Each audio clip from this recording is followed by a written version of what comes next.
whatever you build, whatever you do, you've got to leave it in a better place. If you've done that and you feel comfortable, then you as a person have to graduate. Today, we are honored and grateful to have Bob Wu on the pod. Bob is currently running his own venture capital fund called Vermillion Ventures. It's funded by Asian Americans and also invests only in Asian American founders. Prior to that, Bob co-founded Teleport, a startup that was leveraging Uber's API to allow any person or business to send Uber rides to anyone at scale. One of the topics we'll definitely get into today is community. Bob is the co-founder and former president of Taiwanese American Professionals. He's also the former president of Taiwanese American Citizens League, and he's also held nonprofit board positions with Amigos de las Americas and the Council of Urban Professionals. So Bob, when we first met in Honolulu, when I was hosting a Mexican-Asian fusion dinner, and then talking to you over breakfast last week on Kauai, it's clear to me that you've got this fiery passion in you. There's this phrase, I couldn't find who first said it, but it's strong opinions weakly held. And although we don't agree on everything, you're definitely someone with strong opinions strongly held, which I think is a good thing. In today's society, it feels like it's really easy to not care or just be like a keyboard warrior typing clickbait behind a screen. And you're someone that says a lot of things, and you also have a track record of following through. So to start off, I'd love to hear about your childhood growing up in Houston and also how you developed this fiery sense of passion. Wow, that's a lot of. First, thank you, Abe. Thank you, Matt, for having me on this podcast. I'm super excited to be Pleasure. here. Obviously, it's fun to have breakfast in Kauai. So definitely come back. Anyone that's watching and listening, would love to host you in Kauai.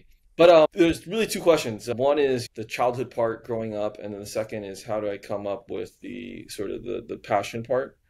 And I'm not sure they're connected in a lot of ways because, well, let me go through my childhood and then we'll take a sort of meandering path to talk about how I developed my passion for the community and sort of being outspoken.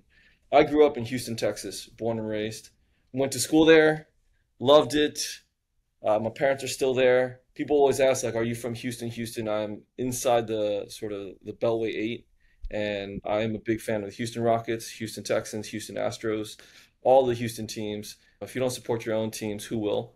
But yeah, my dad immigrated to the United States in order to go to school at a place called Texas A&I, which became Texas A&M.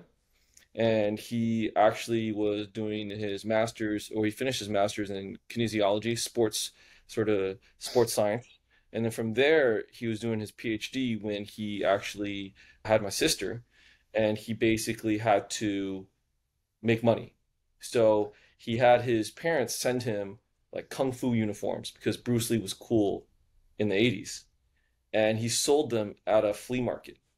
And basically, he just made money that way. Because when you're a sports science major, there's not a lot of positions for Asian Americans in the 80s. Now, if you're in computer science, that probably would have been a different story. If you're an engineer, different story, but he was in sports science. So not exactly a sort of traditional pathway. And I'll tell you a funny story. My name is actually Bob, and a lot of people ask me like, "Why is it Bob? How did you get that name?" And my dad, he didn't have a lot of money coming to the United States. He stayed with a really nice family in a town called Galveston, which is a small island town community in Texas. They're white, and they didn't have any children, and their names were Bob and Mary. And so they asked my parents. They said, "Hey, if you ever have children, can you name it after us?" And that's kind of strange if I say, "Hey, Abe, you barely know me, but when you have children, name them after me." And you'd be like, "What? WTF?" But my parents, they didn't speak English that well. They didn't know what the right names were. So they said, "Sure, we'll name them our children after you." So my sister's name is actually Mary Teresa Wu, and my name is Bob Wu. And I'm sure what happened was I was born, and the nurse probably said, "What would you like to name your son?" And my mom probably said, "Bob." And the nurse probably said, "Are you sure it's not Robert?" And she probably said, "No, it's Bob." And so it's actually a real story where my name is actually Bob on my birth certificate. But yeah, so he started doing sort of flea market, and eventually he started doing pins. So this is the things that you see on the president, the flags on hats, This is what Stanley asked me to help him find when he goes to a different country, the US flag in Japan or US flag in Australia, things like that. So my dad became the largest wholesaler in the South for pins and hat tacks and flags, which is really interesting because I used to work in the sort of factory in the warehouse, and he would actually have Confederate flags that he would be selling. Wow. So what was hilarious was these places that wanted Confederate flags didn't know they were buying from an Asian American. But and they were supplied obviously from Taiwan and China, so even better. So, anyways, I grew up there, went to school, and this is important because I guess my dad was that origin story. I think is very important to figure out. And whenever I do interviews with other people, it's so important to hear those stories of the immigration story because it's fundamentally is the background for our childhood. Yeah. And so when you talk about being an entrepreneur, starting a business, a lot of that comes from what our parents did and they had to do in a lot of ways. So I picked up a lot of that. But from there, I went to school at USC and studied international relations. And before I graduated, I spent one semester in Shanghai and I was working there as well. So after I graduated, I stayed in Shanghai for another basically year and a half. And I was working for a consulting firm helping companies in China get onto the market. And these were pre-IPO technology companies, but the way that they were doing it was very backwards. What they were doing is they were taking shell companies in China and changing it, getting it on the market because they're basically SPACs. All these companies did really well and then they all fell, just like the ones in the US. So it's nothing new. I was sort of helping these companies structure themselves to IPO. From there, I had a conversation with my dad. He said, if you're really going to do finance, you've got to go to the capital of finance. And he said, you've got to end up in New York. So I went to New York. I didn't actually have a job. I didn't know anything. I just knew that I had to be there. So I started applying, started reaching out to my network, and I got completely lucky. One of my friends happened to know a recruiter. His name was Adam Connors. And he said, hey, Bob, okay, you came through a friend. Let me help you out. He put me in touch with the family office. And the family office, there's a whole story behind that. And we can go into detail there. But I got really lucky because during that time, no one wanted to work for a family office. Everyone wanted to be an investment banker. Everyone wanted to be a consultant. I could not get a job, period, because I was working in China. And that Chinese experience was not worth anything. I wasn't a new hire as well. So it was really difficult to get a job in New York. So I was struggling. And there was a family office opportunity. I was very lucky. I got it. And this was 2006, 2007. Well, the financial crisis happened. Everyone lost their jobs that were in consulting and investment banking. But because I worked for a family office, it was long-term capital. Everyone was like, dude, you got the best job ever. You're so lucky, Bob. There's that old Chinese sort of tale of a guy that everyone in the village says he's lucky, or is he not? And you can't really think about it that way. But the story is his son breaks a leg. And they're like, "Oh, you're a sucker. Your son's leg is broken. What bad fortune." And then someone comes in the village and says, "Hey, all firstborn sons must go to war." And then everyone's like, "Hey, your son's so lucky he has broken leg. He can't go to war."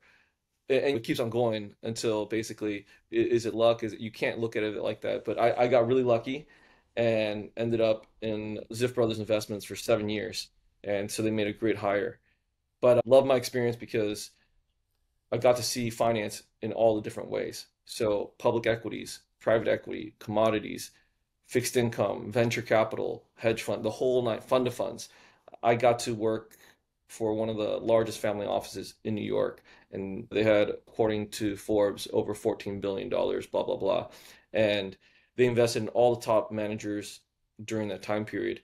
And so I got a front row seat to how to invest and how to think about investing in general. Do you have any questions starting from there? Wow, This is there's sort of so my, much. Bob, I want to take us back to the beginning and then work our way to the present day again. And I know that you are currently such an advocate of Asian Americans in professional in creative careers. I'm curious, like, what you felt growing up as sort of a minority in Texas. Like, was there a part of you that was as proud to be Asian American back then, or did you feel more, I guess, alienated at that point, being sort of a very small minority over there? That's a great question. I will say that this is a great sort of episode to have after talking to Stanley, because Stanley and I have this conversation a lot, which is he says that Asian Americans born in the mainland or in the continental US have a chip on their shoulder because they were minorities. So I was a little offended by this, and I told Matt this as well, that I felt like, hey, like, why are you talking about us mainland Asian Americans? And but the more I thought about it, the more I realized what he said had a bit of truth, which was he grew up in Hawaii and there's Asian Americans everywhere in leadership positions. You're talking about CEOs, you're talking about mayors, you're talking about the governor, you're talking about every single position you see Asian Americans. So you believe that Asian Americans are smart and they're capable. But in the mainland US, that's just not true. You don't see that many leaders in your community, and so you do have a chip on your shoulder, right? Which is, and you do have a thing in the back of your mind because people have also told you that you're not good enough. People have told you there is still racism, and you see that with Stop Asian Hate. But even when I was growing up, people would say there were times when you'd play spin the bottle, right? But you could not be a part of it because you know why? You're Asian. And that's like what that has nothing to do with it. That's zero. But you would be excluded from a lot of things. And so how does that make you feel, right? That makes you feel like, hey, I've got to prove myself day in and day out in order to show that I am capable. And so I think it is a very different mentality. And to your point, growing up in the South, growing up in Houston, it was, I'll be honest, it wasn't sort of easy, but you can take pressure, you can take negativity in a lot of different ways. You can either let it push you down, or you can take it and use it to fuel your drive. And I think what I did was just kept it in the back of my mind, but used it to say, look, I'm going to prove everyone wrong.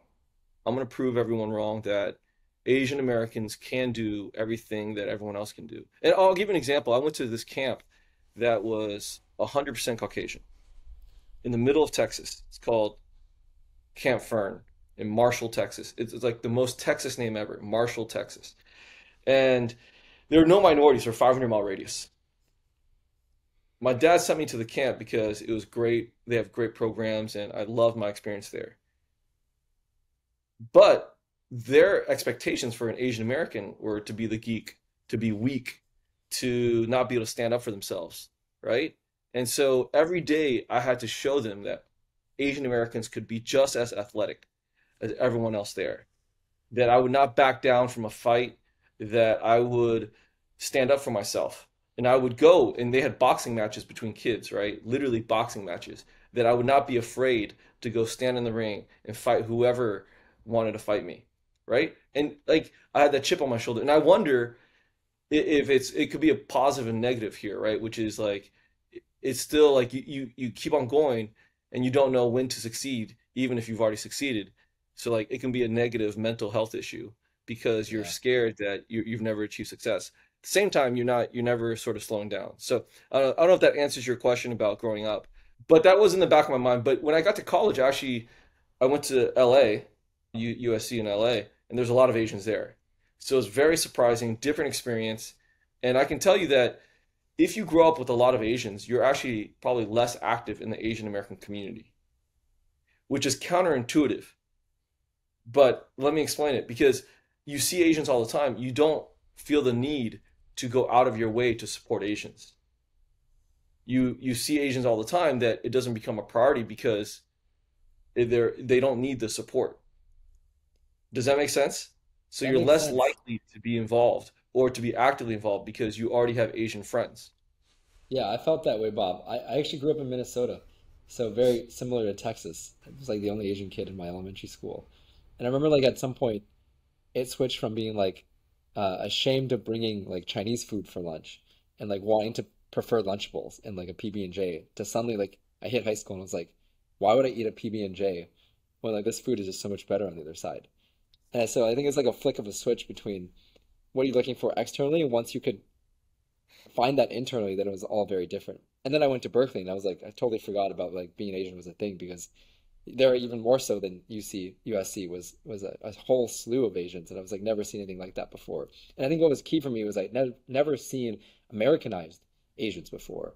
Like my family friends and my parents, they were all immigrants, and then I go to San Jose, and they're all like me but older, and that was an eye-opening experience.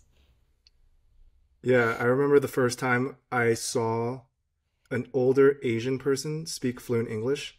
I did a double take. I like some random stranger, maybe it was like public place, grocery store.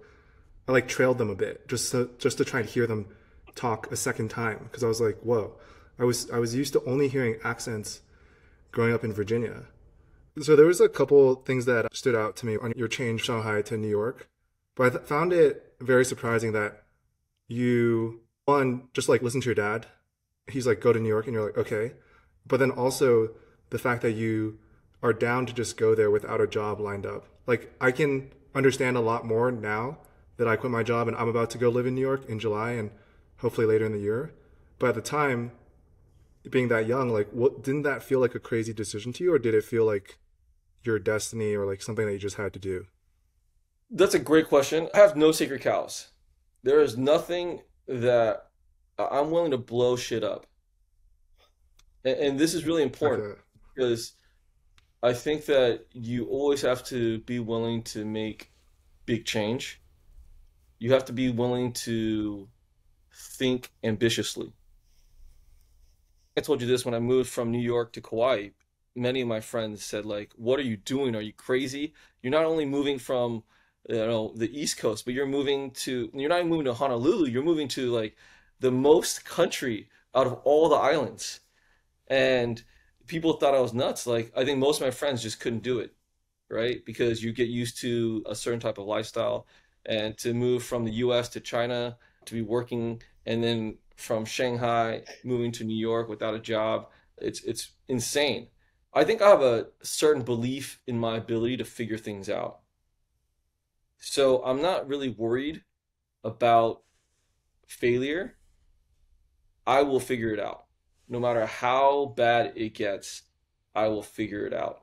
And even if I did all these job interviews, I didn't get them in New York, I will figure it out. And it actually took a while before I actually had to, so I did interviews in New York. I didn't, no one hired me. So I had to move back to Houston for like a couple Mm. months before I heard back that I got the job. Because it's a process. It's not like you go in for an interview, they hire you the next week. And so you have to just be willing. You have to have I think people ask me like, so what is your superpower? I think my superpower is really long-term patience. I have a well of patience. I will wait you out. And I'm willing to wait because I know that if you do the right thing, you put in the work, it's very hard to compete with if you have like all those three things, right? And so I just have, maybe it's what Steve Jobs, the sort of, what does he call it? Basically, you're just in your own head and you just make up stuff. Maybe I just make up the fact that I'll be fine. But yeah, I moved there, didn't have a job, didn't know if I would have a job, but I listened to my dad primarily because he was right. If I wanted to do finance, and finance was really hot back in the day, everything we do is really fashionable. So if you had asked me in 2020 when I was just coming out of college, or I was ready for my next jump, what would be the hottest thing? No one would say finance. No one. It would be maybe big tech, maybe join a startup, maybe be a PM. That would be the hotness. But none of your friends, none of your parents would go into finance. But in 2005, 2006, that was the hotness. It was like you've got to do finance. And I'm not going to pretend to say like I was like Stanley. I knew exactly what I wanted to do when I was younger. I'm not that person. I didn't know what I wanted. I was still trying to figure it out, but I was like, hey, if the smartest people are trying to go into finance and finance is where it's at, let's go do that. Let's go jump in the fray. And so that's sort of how I made the decision. I mean, when you're younger, you really shouldn't be held back by anything. You have nothing. You've accomplished zero. So you should be willing to sacrifice whatever you have for a better opportunity Yeah, I when think you're it's clear to younger. me. It's clear to me, Bob, that you have this like can-do attitude. We've seen this in some of our guests as well, and I think it pairs naturally with this ability to like walk the fine line between failure and success. So I'm curious if you could share a little bit of your mentality around being not just okay with failure, but like almost embracing it in some ways, and how that's led you to where you are. So I have a 4-year-old daughter. Her name is Ailani, and she gets frustrated a lot. She's 4. It's understandable. And we talk about failure all the time with her. And a lot of times I ask her, hey, let's try this new thing. Do you want to try it? And she says no, which is really strange. And you have to think about what is the mental model that she's thinking about in order to say no to trying a new thing. And when you dive deeper into why, it's because she doesn't want to fail. She wants to do things to get applauded and for people to say nice things to her. And so she does things she already has mastered. And she doesn't want to do new things. I think that mental model sticks with us throughout our lives. We don't want to do things that we fail at. So we don't try new things, or we don't do things that we know that we're going to suck at, which is really strange because the only way to really learn is to fail at things. You've got to fail at things in order to learn. And no one is good at anything. No one has mastered, even if they're good at it, no one has mastered it overnight. You still have to work at it.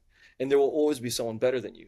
So even for my daughter, I see like the issues that I have when I need to challenge myself. I need to do things that I suck at, even if it's embarrassing. And the whole thing is she has nothing to lose. She's only 4. She should be willing to take on the most risk, but she's the most scared because she doesn't want to lose our praise. And so I think even at my age, like I have more to lose. But if someone you talk to that's 80, they would look at me and say, you have nothing to lose. You're only 40, right? You should be willing to take risks right now. You should be willing to put yourself out there and fail and be embarrassed because you have so much time to recover. You have so much time to build on that knowledge. And I think you sort of have to remember that in a lot of ways, that failure is okay. Failure is not meaning that you sucked for the rest of your life. And that failure doesn't mean that it is a hallmark of who you are as a person. I think there's stereotypes out there, right? There are stereotypes in startups, in VCs who say, look, if you've succeeded at everything you've done in life, you'll probably succeed at this next startup. So I'm going to back you because all you've done in life is succeed, right? Which is a really good idea because all they do is succeed. But the reality is probably not as obvious. They probably had so many failures in between that you couldn't see it, and they don't tell you those. But essentially, you've got to fail a lot if you're going to do new things. You've got to fail a lot in order to make real change. You've got to fail a lot in order to learn, right? And when I started Tap New York, I made one big mistake early on. I was like, okay, let's get T-shirts for everyone, right? Let's get T-shirts. And I was like, okay, I'm going to go ahead and like loan the organization like $2,000 to print T-shirts to get enough. We're gonna sell out. We're gonna, this price point. I know business, and we sold like 3 T-shirts. So I was left with literally like $1,700 worth of T-shirts, and I was like, I totally misjudged the entire thing. People don't want my T-shirts. There's not enough customers, and there's not enough people that really care, right? So I learned a lesson. But I could have, and then there weren't a lot of people that came to my events, so I could have just stopped right then, right? I failed so badly, like it's just like like face plant, right? So I should have been like, okay, let's just stop. But you just have to have a belief, right? You have to have the patience, and you've got to sort of not even have the belief, but the conviction that what you're doing is important and that it's worth doing, and just to keep. And so to what you guys said, right? You guys are doing this because you're just putting one foot in front of the other. Let's just keep on going. Let's see how many episodes we can do. And to have that patience, sometimes just to like put the blinders on actually makes you more successful because you're not worried about all the things that could or may happen to you that pretty much scare most people. So if you view life as like willing to embrace failure and you run headfirst at all these things, you said you're willing to blow shit up. How do you think about when is the right time to kind of end one chapter and transition to the next? Like you've done a lot of different things, different types of jobs, different roles. You've lived in different places. I read this book recently, Quit by Annie Duke. One of the takeaways was like when you think it's too early to quit might be the right time to quit. And then when you think it's the right time to quit, it might be too late. She gave this example, like this decision psychologist, like this person that studies decision making, went on this hike with his buddy. It got foggy. They should have turned around. They just kept hiking and then they both died. And so how do you think about like quitting and taking the L or taking the failure, taking the lesson, learning from it, and then starting that next chapter? So it's less. I think the way you're framing it probably is not the way I would frame it. There's two pieces to this, and it goes back to our conversation about community. Whatever you build, whatever you do, you've got to leave it in a better place. If you've done that and you feel comfortable, then you as a person have to graduate. And so it's not about like, oh, is there a sign that I should leave? No, it's not a sign. It's basically like you could work on something, it could be your life's work that you're doing because you have not gotten it to a place where it can be sustainable. So it's a question of what is your end goal? And sometimes it's not very clear early on, but you want to. I'm a big proponent of doing something that you care about for all of your life. And it could be broken down into many pieces, right? And so it looks like massive change when you look at like sort of location or the job day to day. But in the totality of it, you're like, oh, it's all interconnected. And it's very obvious sort of why they're all connected. And this goes back to sort of Steve Jobs' graduation speech. Only backwards can you sort of see how everything is connected. But Mm-hmm. initially going forward, it's not very obvious, right? And so this is sort of, it's less quitting something and moving on to something. So one of the things I've learned in Kauai, which I really care about, is this idea of continuity and community. Because we're in an age right now where people actually move locations and they move jobs fairly easily. To your point, Matt, the question is who is building roots in order to build something significant in one place? If everyone in our generation is so mobile, then our communities will be destroyed because everyone is just moving around a lot and not actually settling down to build something, right? And I don't think people realize that is the sacrifice and the negative part of being mobile, right? Having the ability to communicate with people from far distances is great, but what happens? You forget about the people close to you. And I think about this a lot in New York. Talk to any of your friends in New York, right? They live in a high rise. How many times have they ate with their neighbors? Like probably They zero. don't even know who the neighbors are. They Yeah. don't even know the neighbors, and they've probably lived there for 4 years. That is crazy, right? When you think about it in a really like normal sense, like you've lived next to someone for such a long period of time. They probably are in the same income bracket as you. They probably have the same values as you since you live in the same neighborhood. You probably see them every day, yet you've never sat down with them to have a meal.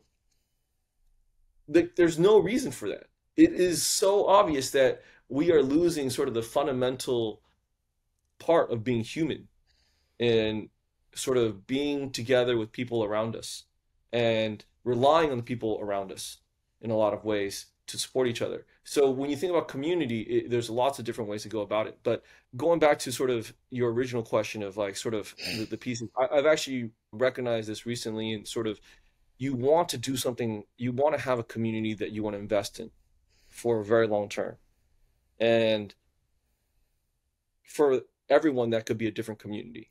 It Yeah. could be geography based, it could be demographic based, it could be company based, right? Whatever it is, you want to root yourself in something because that is, in order to have patience, you've got to be building on something for a very long time and for it to be worth it, for there to be a payout.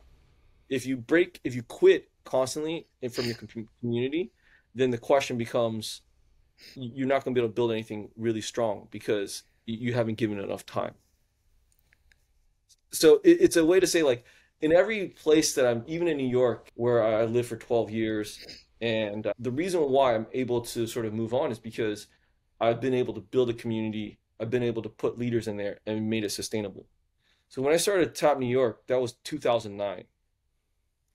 And I remember that because everyone patted me on the back after the first 2 years, like, Bob, it's so big, you're doing so good. And I was like, if it doesn't last for 10 years, it's not even worth my time. If it doesn't even last 10 years, it's not worth my time. Right? And so I needed to get it to a point where one, we never had financial issues, where the t-shirt sold, no one ever had to worry about it. We had to be in a place where people wanted to join the organization and people wanted to come to the events. And so until that happened, you shouldn't feel comfortable, right? You shouldn't feel comfortable moving on.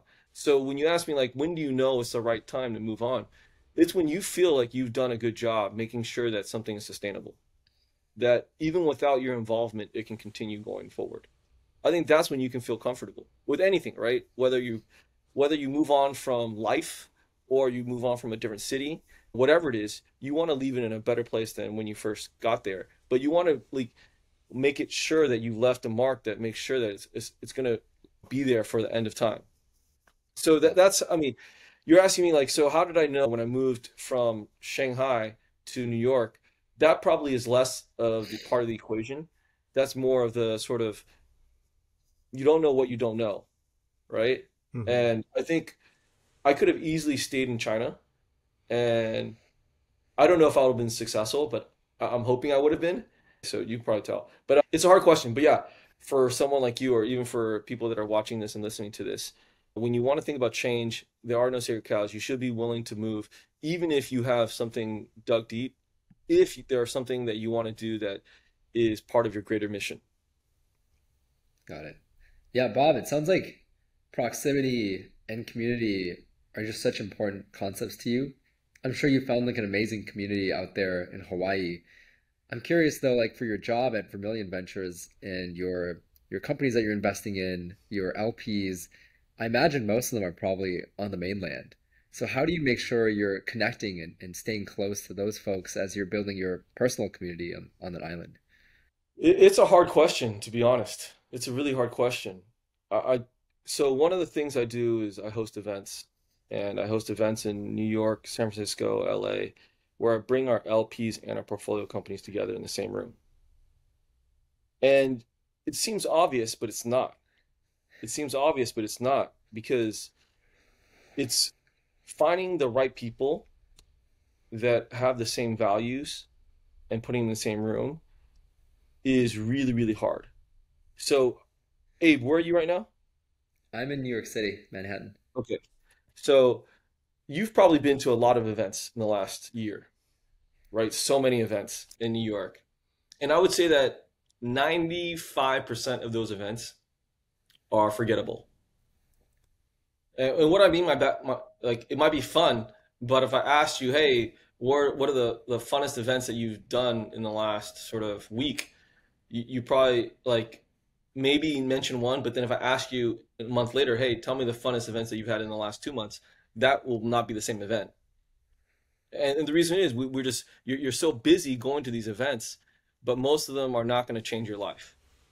Yeah. So when I host events, I always tell people, all I want you to do today is out of this small group of people, if you can meet one new best friend, it will have been worth it.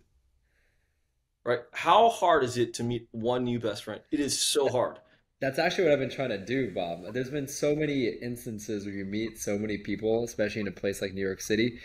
I changed my mindset literally the last time I went to an event like this. I told Matt it was actually because I'm invested in a VC fund and they put together LPs and they put Which one? together Which one? portfolio companies. Wait. AVCF. Okay. Yeah, Alan Rutledge. He's a one man fund. But I went into this one thinking I will schedule one coffee chat with one person that I actually want to get to know. Versus in the past, it's always been like, how do I meet as many people as I can? And like the value of that is like minimal, but the value of one more coffee chat, you can go deeper and get to understand somebody in a conversation much like this one is going to be much better. So I'm actually going to go walk around Central Park with somebody this Sunday. So I've really just actually you've just touched upon like a new realization that I'm trying to test out in the city, which is how do I speak to one person, maybe two, out of an event of 30? It's exactly it. And so part of the host's job is to actually do that. How do I create those experiences within a small group? right? But the other thing is you don't want to just go to an event and have that mental mindset, which is okay. I'm gonna like just one person. Like if they're not a good fit for you, it doesn't really matter. If it's just like, look, Abe, I know you're interested in me, but I don't swing that way. There's nothing you can do, right? So if you go to an event and you're like, hey, Bob, I want to see you, and I'm like, well, I'm not that interested. There's nothing you can do, right? It's just not a good vibe. So you've got to find people that are all doing the same things and rowing the boat in the same direction that just haven't been able to meet, right? This is key. It's obvious connections that should have been made. And when it's obvious, Abe, you're just like, Bob, let's go get drinks after this event because we need to continue talking, right? So it's less formal and it's more natural. And so that's sort of what I try to do, which is I try to put events where when people come, I was like, look, you just need to find one person that you're going to be best friends with.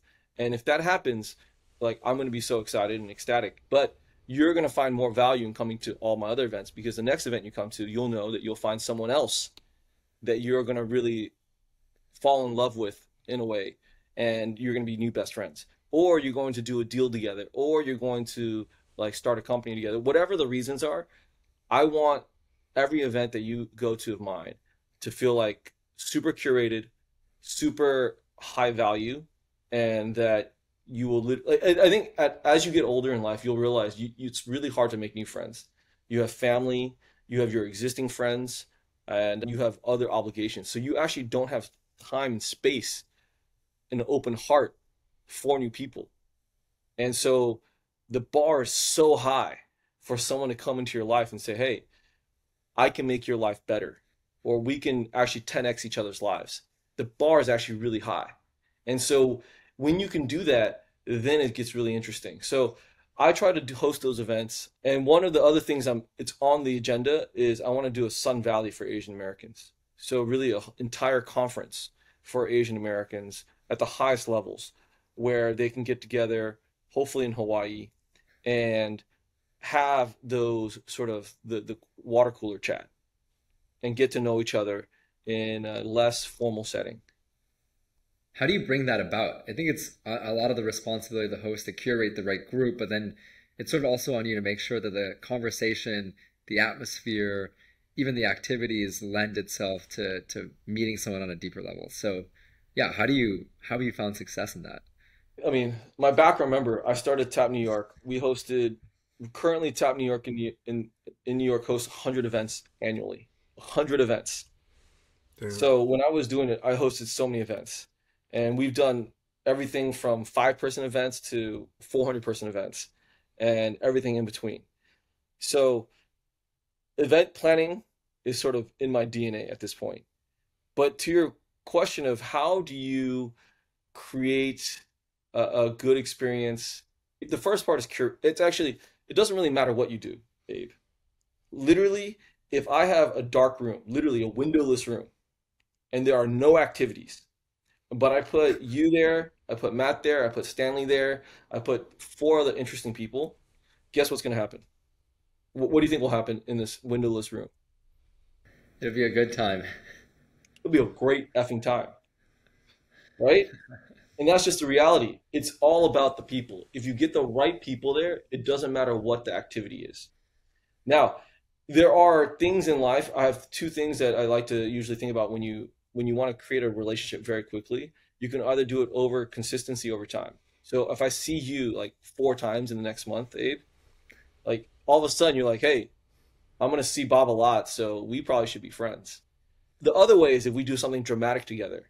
Like if we're in a car crash together, you're gonna be like, dude, Bob, remember that time when we were about to die? I'm like, yes, Abe, I do remember that time. And that is like a visceral moment where we will share forever. And so if you can create these high impact moments, hopefully not without death, Not literally impact. yeah, you can actually like supercharge the relationship faster. Bob, you seem like you're in an interesting position in your life and your career because you're very well connected to a lot of people and you're connected to different types of people. So you're connected to successful Asian American LPs that have a lot of money, might be older in life, And then you're also talking every day to founders. And most founders are not rich and successful. They're like first time founders. They have a chip on their shoulder, they have a lot to prove. So you get like these different types of people. And I'm wondering, when you bring all of these people together, what do you think those older, successful, rich people are looking to gain from those conversations? Are they just purely altruists looking to give back? Or do you feel like there's something that they show up for that they genuinely get value out of from the other people? That's a great question. And this is great for founders because they need to go in with more confidence. And to your point, you're like, oh, these wealthy, successful people, oh no, like I'm not worthy, right? You can't think of it like that. You have to go in with the Hmm. confidence because most people that are actually really successful, they're looking for their next big thing. They want to stay relevant. And sometimes they don't want to do the work because they have family, they have all these other obligations. So they want to advise, they want to mentor, and they want to be involved in something that's going to be relevant. So for them, when they come to these events, they want to hear about the crazy thing that you're working on that's brilliant. And they want to know, they want to be involved somehow. So at our events, when people talk about their companies, they're actually like very engaged, trying to like outside of being investors through the fund, I always recommend to our LPs like, hey, if you want to be an advisor, if you want to take a board seat, you should think about it. But you've got to build that relationship with those founders.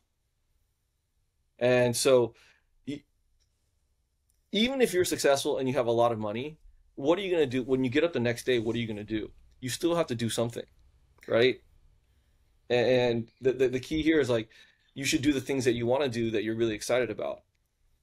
And so talking to founders who have stuck out their neck, put their own money on the line, and really believe in this idea and have been building it, it's really exciting.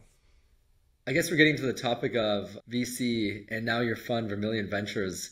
I'd love to hear a bit more about how you think about sourcing not just the portfolio companies and the founders, but also I've heard that you have a pretty curated LP group as well. So tell me about your philosophy when it comes to the fund.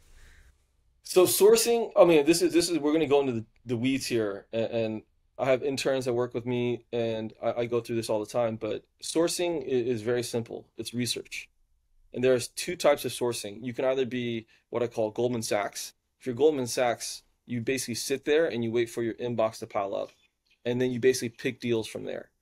And if you really truly are Goldman Sachs, you don't have to do anything else. You already see all the best deals. Does that make sense? Most of the time, though, some people think they're Goldman Sachs, but they're not. So they get a bunch of stuff in their inbox, but it's not very good. And so now it's really hard to find really good deals. The other way is to think that you're not Goldman Sachs. You're on the other end of the spectrum and to be knocking on all the doors and to do independent research and to be pitching yourselves. And so really it's a mix of both of them, right? You have to build up a reputation in order to get things in your inbox, but you have to build up your reputation in order to have an inbox that's getting filled. But you have to constantly be out there hitting the pavement, knocking on doors in order to build that reputation. And I think a lot of people only do one part of that. I'm a very big proponent of just being scrappy, talking to every founder that you can talk to, doing research in areas that you think are interesting, and literally doing the hard work it takes to figure out who the founders of those companies are and reaching out to them cold, right? So I do this very frequently, which is I find founders that I don't know and I either LinkedIn message them, I find a warm intro, but essentially I have no idea who they are. And I just know that they're working in something that is interesting, they're Asian American, and so I just reach out. And I think a lot of my friends are annoyed at me because I've always asked for intros, but they get paid in other ways through my connections. So it usually evens itself out. But yeah, so when you ask me like how do I source, it's the same thing with LPs, right? There are a lot of Asian Americans that have been very successful. You've got to do the hard work in order to figure out who they are. and then you've got to go reach out to them. I don't think there's any difference in looking for LPs and looking for founders. I think it's very similar. It just depends on how much time you have and what your bar is, right? So if your bar is really high, then you've got to deep dive, you got to spend more time in doing the research. But it's pretty straightforward to me. The hardest part of Asian Americans sort of winning deals is finding them fast enough. That's really the Hmm. hardest part of the process. But doing the research, the other part, okay, so the other part, this is also like dating in a lot of ways. There are two ways in which you can date. One is, and this is like finding a job as well, but there are two ways that you can sort of find a job. You can either think about the companies that you really want to work for, think about the companies that you get most excited about, and then figure out a way to get a job from those companies. That seems obvious, right? But most people don't actually get jobs that way. Most people get jobs a different way, which is random chance. I ask Abe, hey, I just left Vermillion Ventures. I'm starting to think of something new. You say, hey, my buddy is looking to hire. Or Matt says, hey, I just saw this opportunity while I was walking along the street and they're looking for someone with your skill set. You should Hmm. apply. I don't know any of these companies that you guys looked at. They were not on my top 10 list. But I take these introductions because you guys recommended it. And it's really entirely by chance. And when you think about it, even when you go to school and you sort of go to the employment fair, it's like entirely by chance that they are set up there. And so you go talk to the recruiter there. You did not go and do this intensive analysis of all the companies in the space that you're going to join. And then think about who the best partners were at those firms. And then go and talk to those partners to get a job. Most people don't do that. We Hmm. are really just, it's like 100% by chance that we meet someone by just telling people that we're looking for a job or that I'm single, can you introduce me to someone? And then your network goes and sort of does that work for you. And it's entirely by chance when you think about it. So it's when you think about research, it's like being willing to do the hard work, thinking about it analytically, and then sort of executing. I think most people rely on just chance and luck that they just happen to someone happens to see someone and they then I think it's really hard because it's not replicable, right? If you get lucky with a really good deal, how do you get that good deal again? It's entirely by luck. So your fund, Vermilion Ventures, invests only in Asian American founders. And correct me if I'm wrong on any of this. So I also read that you guys take an index approach where you invest in just many, many companies. There's this condition that you look for a lead investor with like a good name, but there's a lot of really reputable firms out there. And you're also a generalist fund, so you don't exclude any industries, and obviously you do your research. So I guess the first part is, and obviously like you're only doing this strategy because you think it works and it can generate good returns. So you believe in this strategy. So first question is, why do you think this index approach is superior than betting big on like a few winners? And then the second question is, even though you say you're a generalist fund, how do you think about different industries? Because if you invest like $1 million in a Web3 company, sure, that's fine, but then you have 1 million less in the bank to invest in all the other industries. So how do you think about portfolio construction?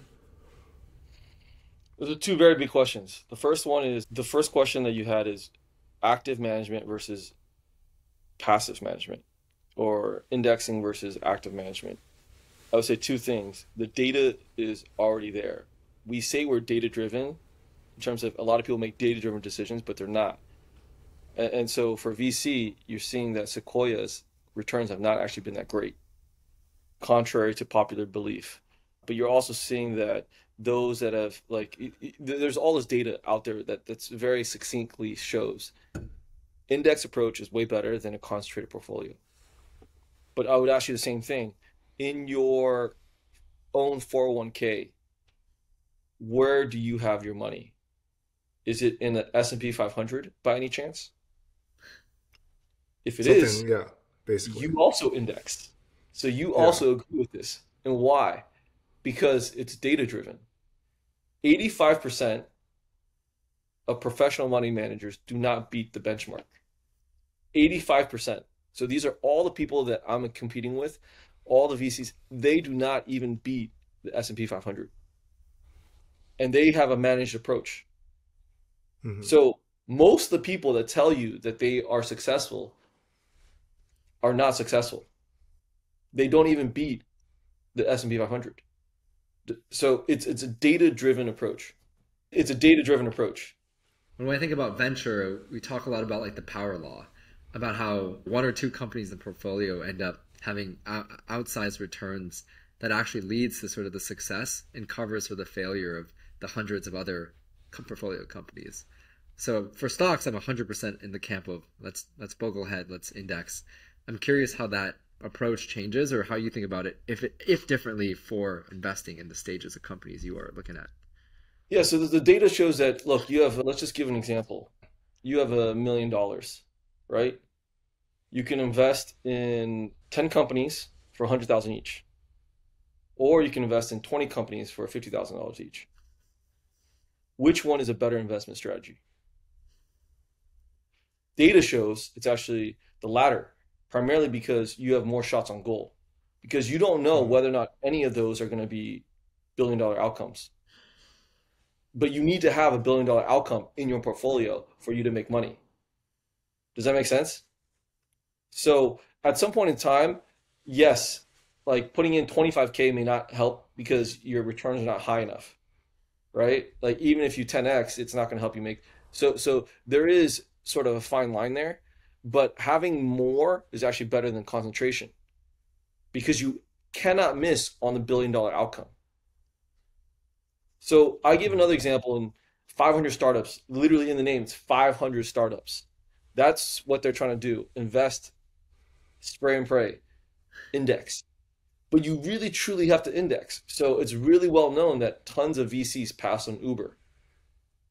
500 startups, which is an index, cannot pass on Uber. They're an index, but they passed on Uber. So Hmm. they essentially became an active management company without knowing it. You have to index. And if you did, you would have done really well. It doesn't matter what else they invested in as long as they invested in Uber. Does that make sense? And the crazy thing, I think, is that I'm truly investing in Asian Americans, right? A Yeah. lot of times people say they're investing in Asian Americans, but they're not. What they're doing is they're investing in Asian Americans that are in specific spaces. If you're an Asian American that is in enterprise SaaS, I will invest in you. If you're not in that, I'm not going to invest in your company. I'm like, well, are you investing in Asian Americans or not? This is a high quality Asian American. They've got experience. It's in a hot space. Why won't you invest in them? Like that to me is really weird. Can you, just for the listeners, can you hit us with the quick facts on what you told me on Kauai, like the benchmarks, the data around investing in Asian American founders? Why invest in Asian Americans? So what I did Yeah. was I just looked at every single founder that had a unicorn exit or even a $500 million valuation. I looked at every founder's last name and basically said, what is everyone's ethnic background? Now, you would be like, well, why doesn't someone else do this? It's because the data is actually pretty sobering for minorities. But for Asian Americans, it's actually pretty incredible. 30% of all these unicorn backed or unicorn companies have at least one Asian American founder. 30%.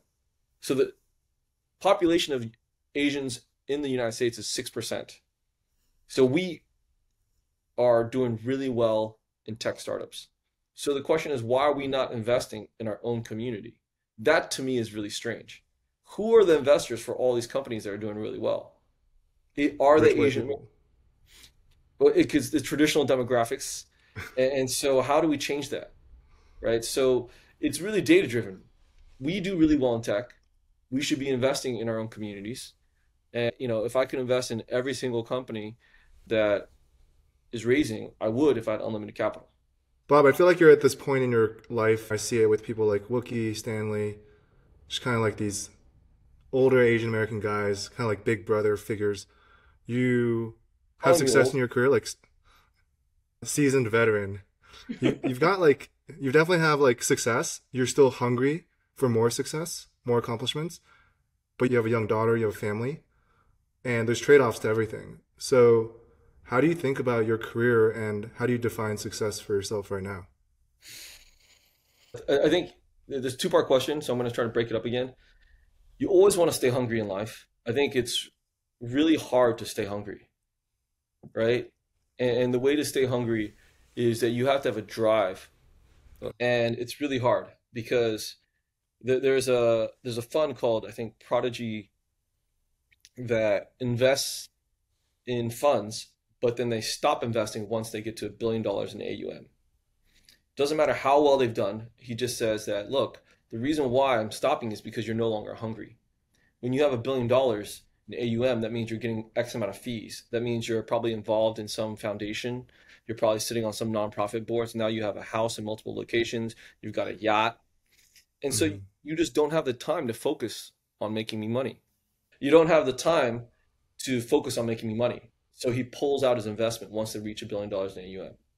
So I don't think any of us are in a position, if you make $100 million right now, what would you do and how would you still be hungry? It's a really hard question to ask. It's almost better for you to stay poor for a very long time in order to reach your maximum output when you're like 65. And then you can go and sort of not be hungry. But think about like Elon Musk. Like he started multiple companies and he's like reinvested all the proceeds into new companies. He's remained poor. He like literally sleeps in other people's houses. Like he is literally hungry all the time. And that internal drive, I think, is really, really difficult. It's not obvious because a lot of people I know, they no longer like it's hard to replicate success twice. And that's probably something to think about. It's really hard to replicate success twice. A lot of founders I know that have been successful once can never do it again. And it's Hmm. really strange because you're almost saying like, was it by accident and luck that I got successful the first time? Or maybe it was the circumstances. So it's actually really hard to be a second time successful founder. Okay, on the second part with the family, I do think it changes your perspective and it does change your priorities. So for me, one of the reasons why I moved to Kauai is because of my daughter, right? You have to leave Manhattan when you have a family because unless you're super rich, you can't afford a big, big place in Manhattan. And you can live in a small, small place in Manhattan, but that's for you, not for your family, if that makes sense. You are Hmm. making a decision for yourself at the negative outcome for your family. And unless you have a big place. And the reason for that is think about all the running around a kid does. Think about all the walking they do. If you live in Manhattan, you take them to Central Park once a day for an hour. That's like jail versus if you have a big place that you're able to run outside in and out and around, right? And so that's just obvious that unless you have the means, you're making a career decision when you say, I want to stay in Manhattan because it's closer to my job. That's just the reality. So for me, a lot of my decisions today are based on, is this going to be to the benefit of my daughter? Even if it's not positive for me, which is really hard a lot of times. But I think at some point in time, you have to switch your mindset.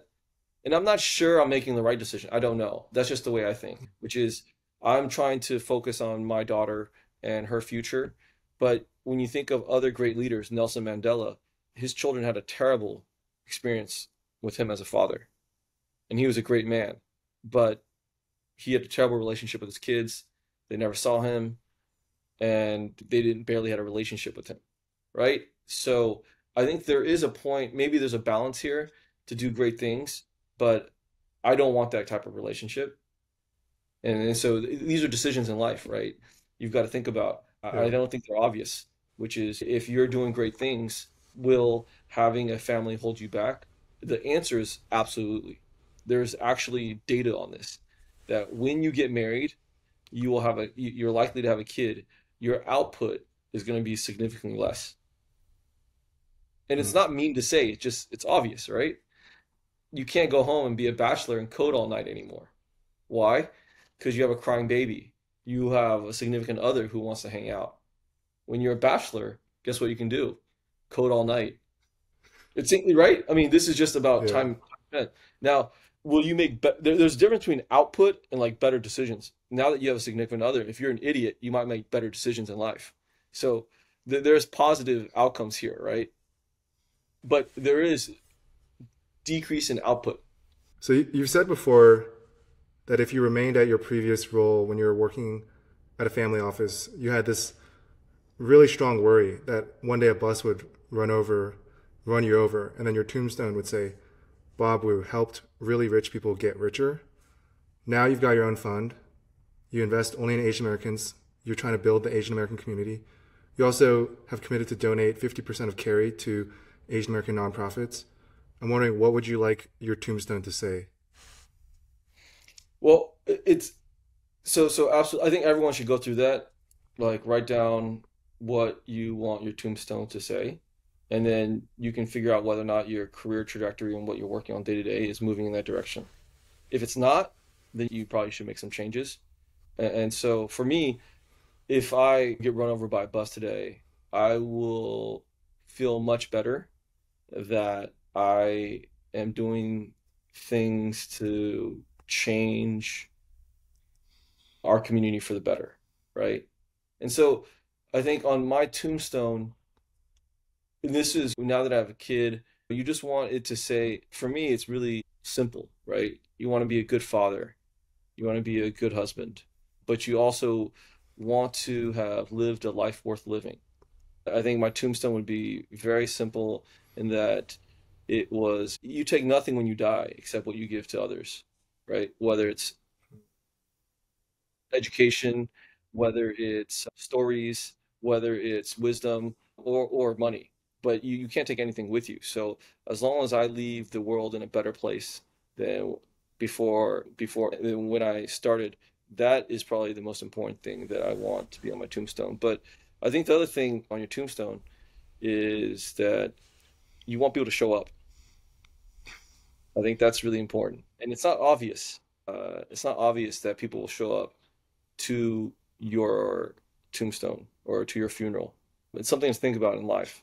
Even if, yeah, it's not obvious that people will show up. And I'll give you another example, which is when you get married, the wedding planner will tell you that 50% of the people that you invite to your wedding will not show up, which when you think about it, is crazy. You're like, this is one of the most important days of my life, important days of your life. And you have this short list of people that you've invited. And so you've thought about this. So you've thought about this for a very long time and you have been selected as a lucky winner. And then they turn you down. And that's 50%. If they're not going to show up to your wedding, why would they show up to your funeral? Right? Like it's almost the same thing. It's an important part of your life. If they only show up to your funeral and not to your wedding, are they really a good friend? Like that seems really weird. Now, I'm only going to show up if you die, but for your happy shit, I'm not going to show up. 50% of the people will not show up for a variety of reasons. But you want people to show up, and the only way people will show up is if you've actually made a change in their life, right? You've been yourself. You've been a real human being that has cared for your fellow, person, and you've gone out of your way to be there in a time of need, and you've supported them. And if you've done that, you can feel good. But I think that's to your tombstone question. What do I want it to be written? Really simply, good father, good husband, and made the world a better place than when I left it. And nothing, I'm not here for legacy, I guess is my question, is my answer. I'm not here for Mm. legacy.